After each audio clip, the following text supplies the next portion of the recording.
Hello, finally, we're at the World Eaters. One of my favourite legions and also one of my favourite armies to play. Unfortunately, my own army, it's a bit of a ramshackle mess at the minute. It's one of those projects that I keep saying I'm going to get back to, and then they keep releasing stuff, so I'm doing Death Guard and this and that. But it's definitely one of my favourite legions. I think it's one of the most fun to play. I think they're one of the coolest narratively. And I've definitely got a lot to say about these rules too, because they really got a lot. I've managed to play a few games, and I have a lot of at least on paper opinions on some other things that maybe I didn't get to use. So I think I've got quite a lot to say. So let's get into it. Now, firstly, you've got your Warlord traits, Slaughterborn. I don't like this one. It's the one from the Codex. I think it's trash. You get +1 strength and attack each time you kill a character, monster, or Titanic unit. So basically you get no bonus to begin with, and then maybe, depending on how the battle goes, you'll get a strength bonus and an attack bonus. For me, it's a completely passive, rubbish one. I would never take it. I don't think it's ever going to pay off for you. And if it does, even if it does, you kill somebody's character, you get +1 strength and attack, great. But honestly, yeah, it's just no good for really contributing to an army or a character that much, because if he's just won the fight, he's essentially just won the fight with no Warlord trait. So it's like, oh great, it's still doing nothing to him. Arch Slaughterer though, at the start of the fight phase, add D3 to this Warlord's attack characteristic if there are more enemy models within 3 inches of him than friendly models. So if he's in the middle of a mob of Berserkers, it might not do anything for you if there's more Berserkers around than there is enemies. But if he's a bit outnumbered, I suppose it's okay. Plus D3 attacks though. Basically, in terms of game, that means 1, because that's how it goes. I don't think I'd take this one either. 1 to 2 extra attacks if you're outnumbered, because your squad of Berserkers has already been killed. Now, I guess if you were running a Juggernaut Lord or a Biker Lord or something, or even a Demon Prince, so they maybe didn't really have that much of a unit with them, it could be okay, but still I think, plus a couple of attacks, it's a bit negligible. It's probably not really worth going for. Then you've got Disciple of Khorne. Now, this is actually one of my favourites. I would probably take this or another one, which we'll get to in a minute. When resolving an attack made by a melee weapon by this Warlord against an enemy character unit or a unit that contains any models with a wounds characteristic of 5 or more, you can reroll the hit roll and reroll the wound roll. So basically your Warlord with his Chain Fist, Power Fist, Gore Child, Axe of Blind Fury, Berserker Glaive, whatever it is, he gets to reroll hit rolls and wound rolls against anything that's got 5 or more wounds. This is incredible. This is basically every tank, every heavy elite type unit, monsters, characters. So if there's a character with less than 5 wounds, it still works on them, but really this is going to be a case of him just taking Gore Child and absolutely smashing some 5-6 wounds type heavy monster infantry type units to pieces, maybe even just tearing a tank apart. It's absolutely brilliant. Reroll hit rolls and wound rolls. It's perfect, it's great. Then the next one is Violent Urgency, and this gives him a 6-inch aura for +1 to advance and charge rolls. Now, this is the other one that I think you probably should take and probably would take in most games. It irritates me that it's petty in the sense that it's only +1, and that's really negligible. I wouldn't personally bother with +1 anything. I think instead of being +1 to advance and charge roll, I'd prefer this to be just +2 to charge. That's what I would go for. If it was +2 to charge, I'd think it was great. +1 to advance and charge. Firstly, my Berserkers don't advance that often because I like to run them in Rhinos, so there's not an enormous amount of advancing going on because they can't charge afterwards. That's actually one of the reasons I tended to run my World Eaters army as Red Corsairs, so they could advance and charge. The only reason I run them as actual World Eaters now is because of all of this extra supplement in this codex. But certainly as far as the normal Chaos Space Marines codex was concerned, I didn't think that their 1 relic and their 1 Warlord trait, which I hate, and their 1 stratagem was worth not being able to advance and charge. So for me, Red Corsairs was the go-to, but in this case, what you're basically getting, especially if you're like me and you're in Rhinos, what you're basically getting is +1 to charge. It's okay, it's quite petty, but The thing is, if you don't take it, you'll probably always be an inch out on every charge you make. If you don't take this Warlord trait, just because of this, you're going to be an inch out on every charge that you make and just kicking yourself for not taking it. So for that reason, I do think it's the one that you should take, just because you're always going to fail by an inch if you don't take it. That's how things work. But I definitely would prefer to be able to take Disciple of Khorne. And I think it would be really nice if you could have a second Warlord trait type stratagem, that sort of thing. But as it is, Violent Urgency, it's a 6-inch aura. In terms of, a force multiplier, it's always better, I think, to go for a force multiplier than, make a sort of selfish character. But that being said, it depends on your playstyle. Do you have a big horde of Berserkers that are going to benefit from this 6-inch aura of +1 to advance and charge, or at least charge? Or do you just want a big Demon Prince that's going to reroll hit rolls and wound rolls and just kill whatever it touches? Then you've got True Berserker, which is halving damage, rounding up. It's quite good. There's a few, the Black Legion have this, the Death Guard have this, I think the Thousand Suns have this. So World Eaters have this. It's a good one. Halving damage is nice. It's a shame that it's always rounding up instead of down, because it normally just means that 3 damage goes to 2. Or 5 goes to 3. It's irritating, but it's okay. It's worth having. The trouble is, I think that again, if you take this and you don't take Violent Urgency, then again you're going to fail. So it's a good Warlord trait, but I don't know if you can really afford to have it. And then Battle Lust. This Warlord can perform a heroic intervention if it's within 6 inches of an enemy character, and move 6 inches if it's in range of an enemy character, and it fights first even if it didn't charge. Now this is pretty good, being able to heroically intervene 6 inches and fight first even if it didn't charge. That's a really good ability. It's a really good Warlord trait for a character that's just going to be stuck in combat, hopefully for multiple turns. So these 3, Battle Lust, Disciple of Khorne and Violent Urgency, are my favourites. I think that they're all really great. They would help you a lot if you took any one of them.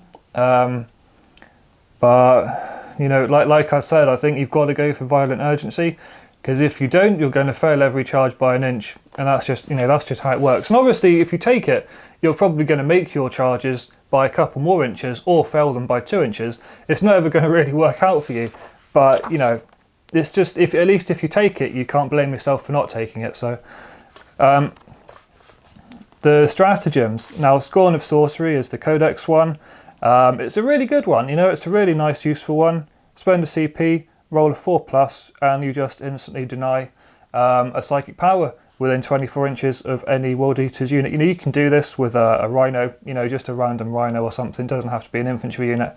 You can just spend a CP, and on a 4+, the power is negated. And they've FAQ'd this so that you can do it after failing a deny attempt. So if you do try to deny something and you fail it, you can use this and, give you another extra bit of a chance to get rid of it. So it's quite good. And then Apoplectic Frenzy. This is basically the same as the advanced deployment for the Alpha Legion. You choose a World Eaters infantry unit during deployment, so it's a bit different because the Alpha Legion one you choose after. This you choose during deployment, and you declare this stratagem. So if you don't declare the stratagem during deployment, you won't be able to use it. You can't deploy and then use it. So you've got to watch out for that if you are playing a bit more competitively. If you don't declare this in deployment, your opponent will just say, oh, you didn't declare it, so you can't use it. But fundamentally, it's the same idea as the Alpha Legion one.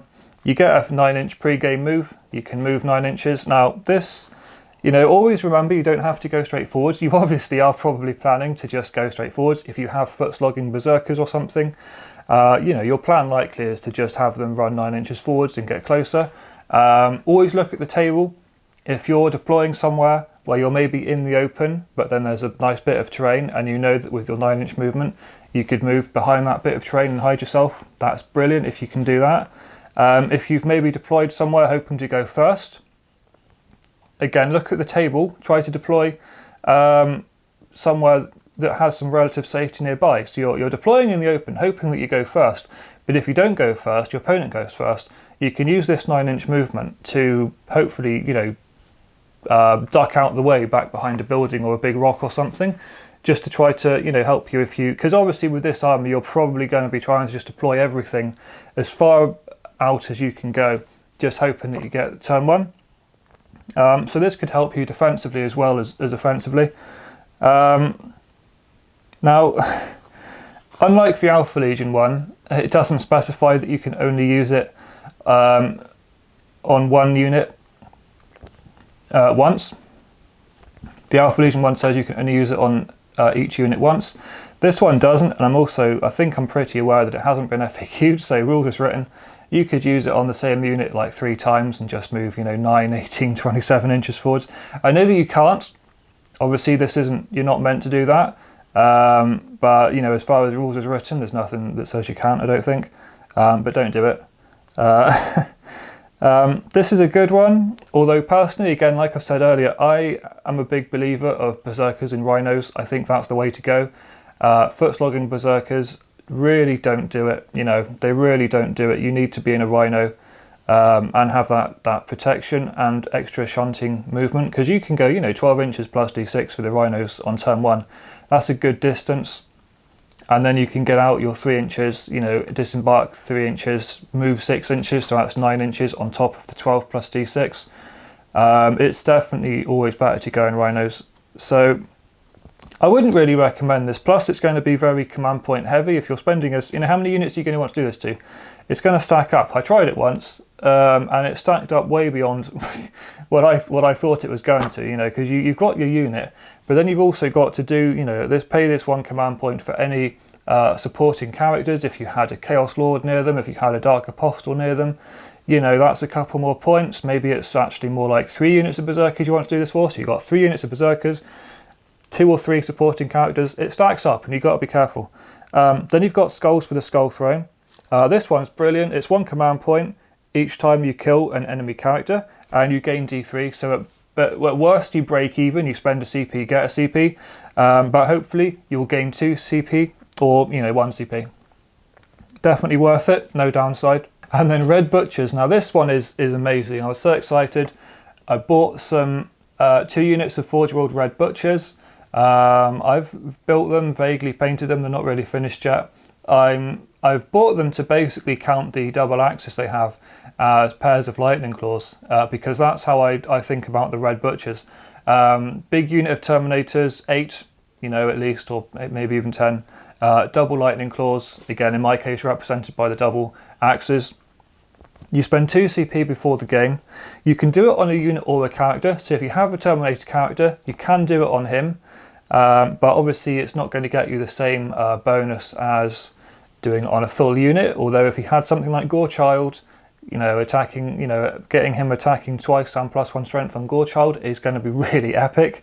But I'll get to that in a minute. So your unit of Terminators is 2 CP. They get +1 strength, because Berserkers are strength 5, so these are essentially Berserker Terminators of strength 5 now, and they get blood for the Blood Gods. They can attack a second time, which is absolutely epic. Of course, you could always spend 3 command points for Fury of Khorne and attack a third time. Just being able to attack a second time, it's absolutely incredible. Now I'm going to move on to the other stratagems in a minute to help buff your units, but honestly, between test rolling and they didn't work out for me in the game I used them in, but something else did. The normal Berserkers really worked out. But just from test rolling, it's so horrific. A unit of Lightning Claw Terminators, they've got, what have they got? They've got, I think it's 3 attacks, it's 2 attacks base for Terminator, 1 for Hateful Assault, 1 for each Lightning Claw, so that's 5 attacks, +1 for being a World Eater, that's 6 attacks per model, 7 for the champion probably. 6 attacks per model. They're going to be hitting on 3s, wounding on 3s now most likely at strength 5, re-rolling their wounds, getting additional hits on 6s for Death the False Emperor. Oh, absolutely incredible, and it only gets worse as we get to in a minute. I've test rolled this. They can wipe literally anything from a big ass unit of, a 10-man unit of Intercessors to an Imperial Knight, to literally anything. They can just wipe it. They're absolutely brutal. They can attack a second time just for free. So it's incredible. It's absolutely incredible. Then you've got Kill, Maim, Burn. It's 1 command point. You do it in the fight phase when you consolidate, And the reason I like this one is you do it when you consolidate. You don't have to declare this at the beginning of the fight phase or anything and then maybe not use it. You do this when you consolidate, so you're never going to waste this. They can move 6 inches instead of 3 inches. You can get your Khorne Berserkers to consolidate 6 inches instead of 3 inches. This is absolutely epic. It's great. It's amazing. Hopefully you've also declared another unit as your charge target and had enough movement to reach them, because things are different in 9th now. You can't, in 8th edition you could just attack whatever you consolidated into. You can't do that now. You can only attack what you have actually charged, but hopefully you've managed to charge multiple units. Even if you didn't reach them the first time, as long as you declared them as a charge target, it's okay. You butcher something and then you consolidate 6 inches into the other unit that you also managed to reach as your charge target, and then you can just fight again and kill them. 6-inch consolidation, it's great. Even if you don't want to, even if you can't fight them because you didn't manage to get them as your charge target, it's still so worth doing this just to get the extra movement, because there is one thing I'll talk about before we move on. Like I'm going to mention briefly, haven't played many games in 9th, but I think this is still how it works. I'm pretty sure, because I did look it up quickly, I'm pretty sure this is still how it works. The movement shenanigans with a unit like Berserkers is pretty crazy, because you're entitled to pile in and consolidate if you made a charge move. Which means even if you, let's say you're a distance away, let's say there's a unit of chaff that they've put out to try to stop you, some scouts or something, that are considerably away from their lines but not too far away from you. You get the charge on those scouts. Because you've made a charge move this, and let's say you one round them, you just move in with your charge range, pile in, one round them, they're gone. Because you made a charge move this turn, you're entitled to pile in to fight. You're entitled to fight this turn, and because Berserkers can fight twice, even though there's nobody in range of them anymore, they're entitled to pile in 3 inches, and they're entitled to consolidate 3 inches, maybe 6 if you use this. And then if you wanted to, you could even spend your 3 CP so they can fight again, which they're eligible to do because they made a charge move this time, which means they could pile in another 3 inches and consolidate another 3 inches. You could just have these guys pile in and consolidate 3 inches, 3 inches, 3 inches, an extra 6 inches, an extra 12 inches, all across the board if you wanted to. Because once they've made a charge move, they're entitled to fight. And if they can fight twice or 3 times, every time you fight, you can pile in and consolidate. Even if you haven't actually done anything, even if there's nobody in range to fight or kill, you can make those movements. You're entitled to those movements, and that's a really good way of abusing this and just getting extra movement. So if somebody's trying to be sneaky and block you off with some cheap unit of chaff, they may end up just slingshotting you, 12 inches even closer to them. After you kill that unit, you can slingshot yourself even closer. Now, Wild Fury is an incredible stratagem. It's 1 command point. It's one of my favourites, and it's what goes into my Red Butcher combination. It's 1 CP.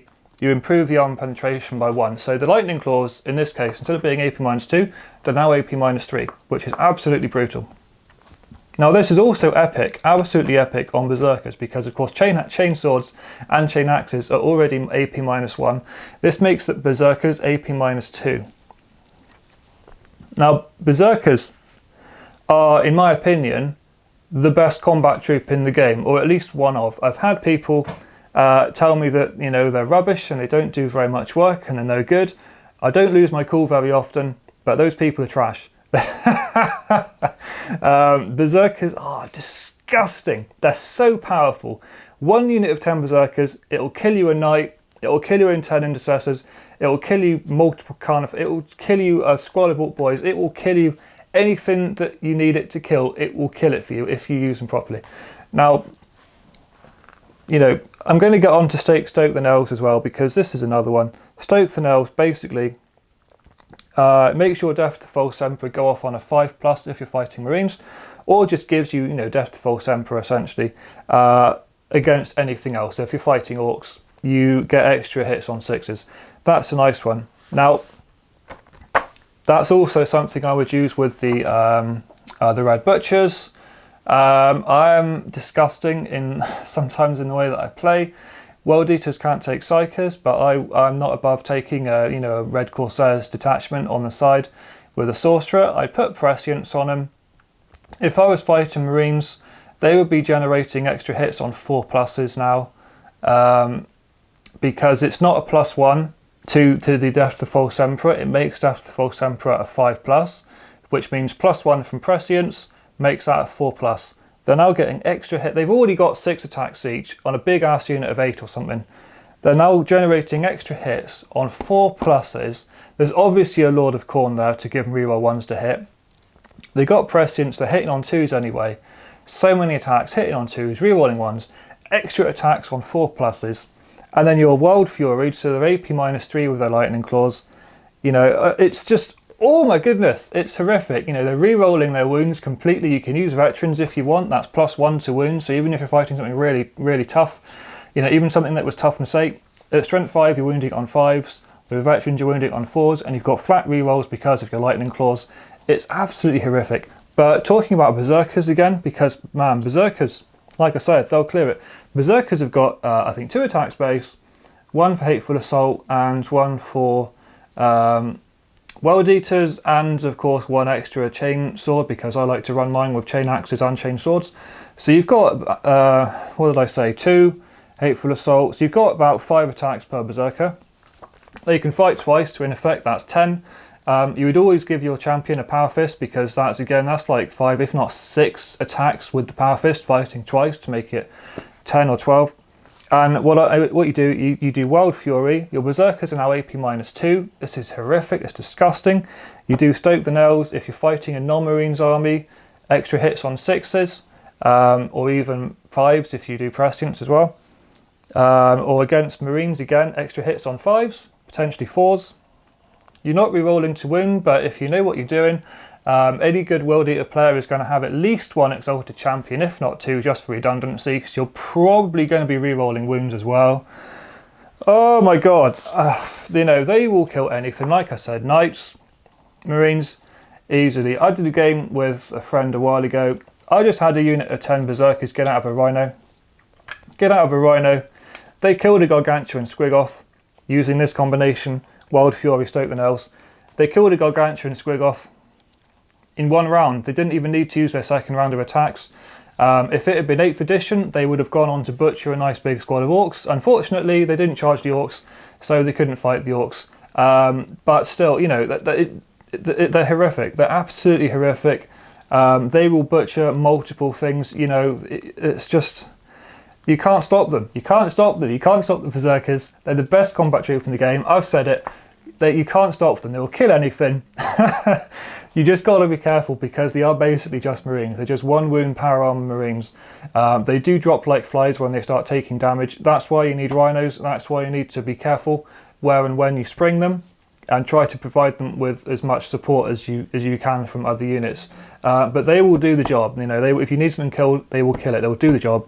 And just take as many as you can, like literally as many as you can. I've always said, if you're playing World Eaters, any points not spent on Berserkers or Rhinos are wasted points. Never mind the Brass Scorpion, never mind the Dreadnoughts, the Blood Slaughterers and whatever. Never mind it. If it's not Berserkers and Rhinos, you're wasting your points. Just Berserkers, Berserkers, Berserkers. You need like literally 6 Rhinos with 60 Berserkers and a bunch of support characters just all over the board, popping out all the time. Don't spread out too much. Always have at least 2 Rhinos in the same place. Oh, World Eaters, they're so good. I've got so carried away. Then the last one is 2 command points. It's Blood for the Blood God. You basically do it in the morale phase. I think the idea for this is that you have multiple units of Berserkers and things in combat. They've taken heavy losses probably, and you're facing a whole bunch of leadership tests. If you killed an enemy unit in the fight phase, which hopefully you have at least killed 1 enemy unit in the fight phase, you've probably killed several. If it was killed with an attack by a World Eaters model, then until the start of your next turn, when a morale test is taken for a friendly World Eaters unit, do not roll the dice, it is automatically passed. So you get to the end of your big fight phase, you've killed a unit at least, hopefully a bunch of units, you've taken a lot of damage, they've piled into you and they've attacked you, counter-attacked you, interrupted, whatever, and you're facing a whole bunch of morale tests across your Berserker lines. You just pay 2 CP, and it's essentially insane bravery on all the Berserkers. They just all pass their morale tests and stay there, as long as you've killed at least 1 thing. It's great. I haven't used it yet personally, but it's definitely a good one, I think, to have in your pocket if you need it. And then we're on to the artifacts. You've got the Crimson Killer. This is great. This is epic. I wouldn't take it personally, but I kind of want to. It's a plasma pistol, range 12, strength 9, AP -3, damage 3, and any unmodified wound roll of 4+, does 1 mortal wound. So you've got a decent chance of just putting 4 damage on somebody. It doesn't overheat, so it's already better than overcharged. It's strength 9, damage 3 instead of strength 8, damage 2, so it's already better than overcharged, but doesn't overcharge. And if you get a 4+, you do a mortal wound. You know, you can really take some serious chunks out of somebody with this, if not just kill a character outright or something. It's not something I take personally. I still prefer to go for like a nice melee weapon on my characters, but it's definitely good and it's a fun one to have. Then Gorefather, this is epic. Firstly, it replaces a chain axe, so it costs you 1 point. This might be one of the best value relics in the game. It costs you 1 point to replace the chain axe. Gives you +2 strength, AP -2, damage 3. And when resolving a hit roll, you are -1 to hit, which is why I said I think it's good with the Disciple of Corn, so you'd be re-rolling your hit rolls and wind rolls, but regardless, you know, you'll still be hitting on 3s, that's okay. And any unmodified wound roll of 6, they take 3 mortal wounds and the attack sequence ends. So you don't get your normal damage, it just smashes through 3 mortal wounds. But even without that, it's still +2 strength, AP -3 damage, AP -2 damage 3. You know, it's going to make you strength 6 base. If you've given it to a Terminator Lord that you gave Red Butchers, it's going to be strength 7 base. You're re-rolling hits and wounds maybe. You have access to veterans if you want it to make sure you get some wounds in. AP -2, you know, it's not amazing. You could use Wild Fury to make it AP -3 if you were really in an important situation. Damage 3 is great, you know, getting 3 more wounds on 6s. For me, this is a really good relic. I would definitely take this on a Terminator character or a normal Power Armor Chaos Lord character, or maybe even an Exalted Champion. It's great. It's definitely something I'd take. You do obviously have the Axe of Blind Fury from the Chaos Space Marines Codex. That is +3 strength, AP -3 damage 2, or D3 maybe. And I think you hit, you know, friendly units on rolls of 1, and you can't reroll rolls of 1, that sort of thing. It's a good axe, you know, it's a good axe. It's definitely worth thinking about, not, you know, if you're taking artifacts from the World Eaters, it's definitely always worth thinking about the Axe of Blind Fury. Then you've got the Banner of Rage, which is a priest model only. I do think that Dark Apostles fit well in this army. They've got some good powers. I don't run one too often, I don't think, but they definitely, you know, work within this army. And this is just great. It's once per battle, unfortunately, but you can unfurl the Banner of Rage.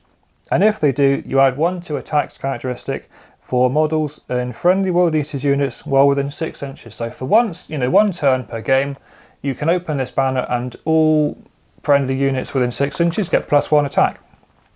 Now, this is pretty good. I don't know.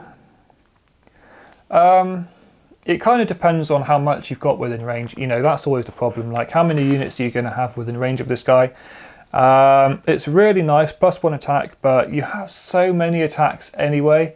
I honestly struggle to think of many situations where you would just need, you know, 1 extra attack per guy to get a job done that you weren't going to do anyway. But it's definitely good, and if you do have a big combat phase, a big combat turn coming up, you may as well have this, you may as well have this, you may as well unfurl it, get +1 attack on everything from your Berserkers, your Terminators, your Dreadnoughts, your Demon Engines, affects everything. Unless it's been FAQ'd. It has been FAQ'd, but I can't remember what the FAQ said. So I don't know what's changed, but you know, it's decent. If you had a big tide of Berserkers like this, you had a whole bunch of squads, you know, getting +1 attack on, they've already got 5 or so base, you know, getting them up to 6. It is horrific. It's a good relic. Like I said at the beginning about the Warlord trait, force multiplier is always better than selfish things in my opinion. You know, if you're looking at Gorefather to make a selfish Chaos Lord, or the Banner of Rage to, you know, enhance your larger army, I do think that Force Multiplier tends to be, you know, the best way to go. Then we've got the Berserker Glaive. It replaces a power axe or an axe of dismemberment. That's the axe carried by the Master of Executions, which is a worthless character. I think sucks. I don't see any point in him. You should always just go for Master of Exalted Champion to get, you know, rerolls to wound, and he does basically the same thing. He gets a reroll hit rolls against characters in challenges and things, so you know he's better than a Master of Executions anyway. I don't think they need to exist personally, but you know, if you did have one or any other model with a power axe, you can replace it with this. +1 strength, AP -2, damage 2, and he has you know, 5+ feel no pain basically. 5+ feel no pain is great for a relic on its own. And this, you know, +1 strength, AP -2, damage 2. It costs, you know, it costs you 5 points for power axe. Power axes are now +2 strength, I think, as of 9th. AP -2 is the same, but damage 2 is great. I do like this one because I've also said, and I'll get to this in a minute with the Helm of Furore, I've always said I'm never a fan of just having, you know, 1 damage weapons on your characters. I would never just take a Lightning Claw or a pair of Lightning Claws or a power sword, power axe, power maul, that sort of thing on a character. I'd never do it. I don't want any characters with a 1 damage weapons just so they can go and start scratching away, you know, chipping off paint from somebody, you know, 1 damage at a time. It's worthless for me. So, you know, I think definitely taking Chaos Lord with a power axe, giving him this, you know, damage 2 and a 5+ feel no pain, it's really solid. I think it's a great relic, you know, in addition to his 4+ invulnerable save. It's definitely worth having. The Helm of Furore, I've been, since this book came out years ago, I've been looking at this relic trying to figure out why anybody would ever take it and what it's supposed to be for. It's an infantry model only, which means you can't give it to a Demon Prince. It gives him +2 strength, and if he's within 8 inches of enemy models within the charge phase, then he has to declare a charge. But so basically it's +2 strength. I've been really figuring out why anybody would need +2 strength. It's going to make you strength 6 with a Lightning Claw. It's going to make you strength 7 now in 9th with a power sword. It's going to make you strength 8 with a power axe, 9 I think with a power maul. But like I said just now, even if you're strength 8 with a power axe, that sounds nice because you're going to hit on 2s, rerolling 1s, wound on 2s versus Marines, AP -2. But damage 1, I don't want any of my characters to be damage 1. I just think that it's not good enough for, you know, a character. Regardless of the, you know, could be strength 10, could be strength 16. If it's damage 1, I don't care, you know. So for me, I really don't see what this does. You could give it to a Power Fist guy, Thunderhammer guy. It would make him strength 10 instead of strength 8. Is it worth it? You know, it would get him wounding toughness 5 things on 2s instead of 3s. How many toughness 5 things are out there? You know, maybe. Maybe it could be worth it. I really don't know what you're supposed to do with it. And then you've got Blood Hunger. It's a suit of armour. When an enemy model was destroyed in the fight phase as a result of this attack made by a model or this relic, while 1d6 on a 4+, the model with this relic regains up to 1 lost wound. I think this is trash. It's a garbage relic. I'd never take it. If you were able to regain 1 lost wound on a 4+, you know, for each model that you destroyed, so you could potentially, you know, if you destroyed 4 models in a fight phase, you could roll your 4+, maybe get 2 or 3 wounds back if you rolled well. Could be okay. Could keep you alive a bit longer, especially if it was on a Demon Prince or something. But up to 1 wound per phase, killing a bunch of models. Even if you killed 6 models, you get to roll 6 4+. Regardless of how many you get 1 wound back, up to 1 wound back. It's pathetic. Absolutely pathetic. I don't think anybody would ever take this. It's trash. So there we go. That's the World Eaters.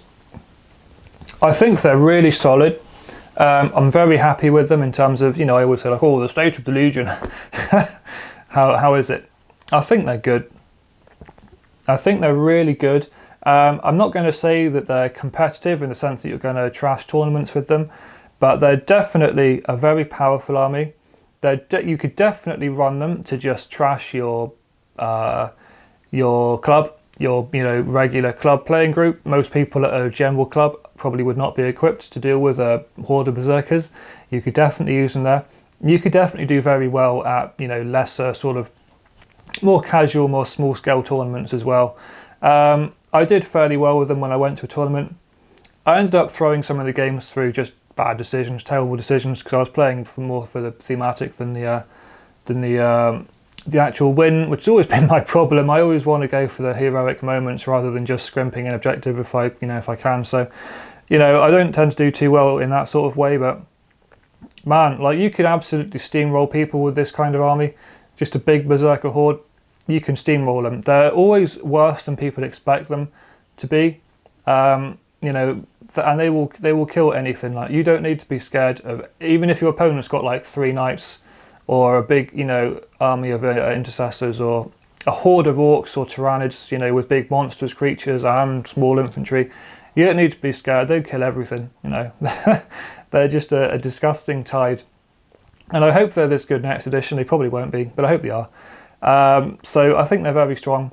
Certainly, combat armies are difficult to be competitive with.